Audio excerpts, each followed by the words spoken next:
السلام علیکم ورحمۃ اللہ وبرکاتہ۔ پر اسلام کے خیروں، نوجوانوں، دوستوں، بزرگوں، ماہ شعبان اور آج کا مسلمان۔ دوستوں، مسلم سوسائٹی اور معاشرے کے اندر ہم جب جائزہ لیں گے ماہ شعبان کا تو نئی نئی بدعتیں، خرافاتیں مسلمانوں نے آج رائج کیے ہوئے ہیں۔ اور دوستو، اس کے اندر شب برات منائی جاتی ہے 15 شعبان کو، اور ساتھ میں شب بیداری کی جاتی ہے۔ اور تو اور دوستو، ایسا تصور جو غیر مسلموں کا ہے، مردوں کی روحیں واپس آنے کا ان کے اندر تصور ہے، اور قبرستانوں کو سجایا جاتا ہے، جو ٹوٹی ہوئی خبریں ہوتی ہیں ان کو درست کیا جاتا ہے۔ یہی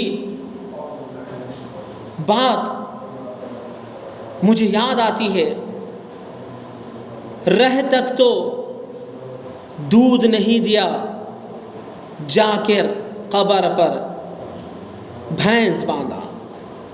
آج مسلمانوں کا یہ حال ہو چکا ہے، گھر میں رہ تک نہ والدین کی خدمت کی، نہ ان کے پاس اس کی عزت، نہ اس کی دیکھ بھال کی، اور عین شعبان میں ایک سال میں ایک مرتبہ خبروں کو سجا کر، لائٹیں لگا کر، یہاں تک دوستو پٹاخے بھی پھوڑے جاتے ہیں، ایسی ایسی خرافاتیں کی جاتی ہیں، بولنا مناسب نہیں سمجھتا۔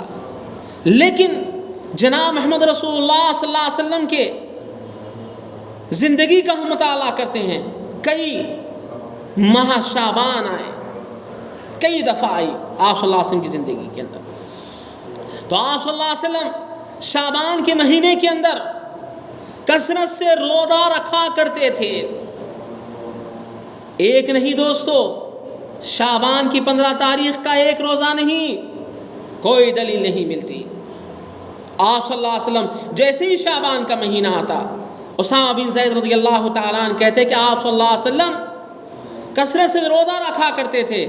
جو ماہ رجب اور رمضان کے درمیان آتا ہے، وہ شعبان کے مہینے کے اندر، شعبان کے مہینے کے اندر تلاوت قرآن کرنے والوں کا مہینہ مانا جاتا تھا۔ ایک تابع رسول ہیں، اپنی دکان بند کر کر تلاوت میں مشغول ہوا کرتے تھے۔ یہ ہمیں حدیثات کے اندر ملتا ہے۔ شعبان میں رمضان کے قضا روزے رکھا کیا جاتا تھا۔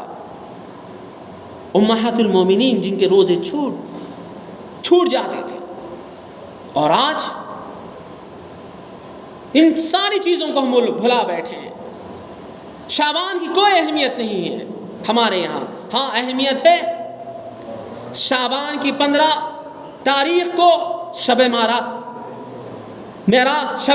منایا جائے، مساجد کو سجایا جائے، شب بیداری کی جائے، نمازوں کا اہتمام کیا جائے، اجتماعی دعا کی جائے، اجتماعات کیے جائیں، اور نصف شب کو رات میں قبرستان کا دورہ کیا جائے، اور وہاں جا کر فاتحہ خوانی کی جائے، وہاں پر اگربتیاں لگایا جائے، اونٹ ڈالا جائے۔ رہ تک تو ماں کی اور باپ کی خدمت نہیں کرتے، مرنے کے بعد جا کر بھینس باندھتے قبر پر۔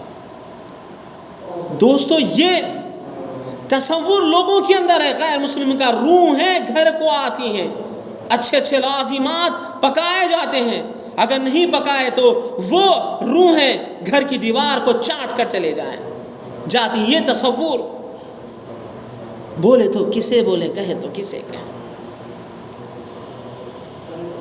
دوستو، ہماری ذمہ داری بنتی ہے،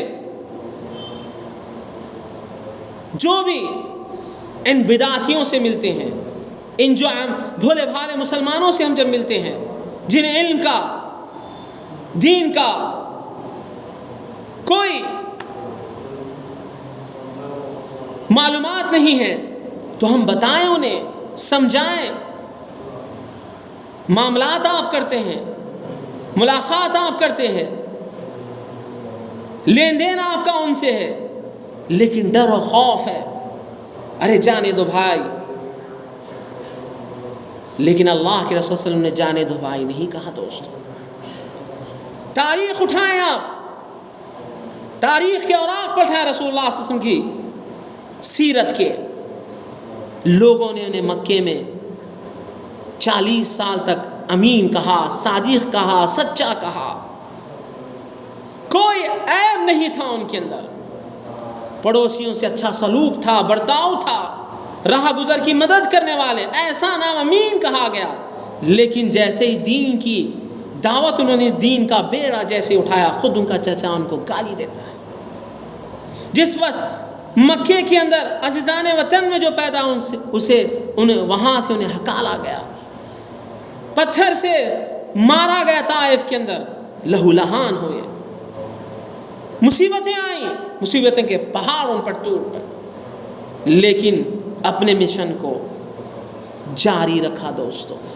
لیکن آج کا مولوی جسے معلومات ہیں، اللہ ماشاءاللہ مولوی حضرات ڈر رہے ہیں، پیٹ بھرو مولوی، ہمارا منصب چلا جائے گا، ہماری امامت چلی جائے گی، ہمیں تنخواہ نہیں ملے گی، مدرسے کو چندہ نہیں آئے گا، امداد نہیں پہنچے گی۔ ڈر و خوف دوستو ان کے اندر برپا ہے۔ دین کا کیا کام، احسن طریقے سے بتائیں آپ، یہ رسول اللہ صلی اللہ علیہ وسلم کا عمل نہیں ہے۔ شعبان کے مہینے میں آپ صلی اللہ کثرت سے روزہ رہا کرتے تھے، لیکن 15 شعبان کو ایک دن کا نہیں، جاگنے کا شب برات میں اللہ کے رسول نے نہیں جاگا۔ آپ بتائیں کیوں آپ ڈر رہے ہیں، کس چیز کا آپ کو خوف ہے؟ اللہ سے ہم دعا کرتے ہیں دوستو، اللہ تبارک و تعالی تمام مسلمانوں کو منہج سلف اور صحابہ کے طور طریقے اور قرآن و حدیث کا انہیں علم ہو جائے اور ان تک ہم یہ بات پہنچائیں احسن طریقے سے۔ السلام علیکم ورحمۃ اللہ۔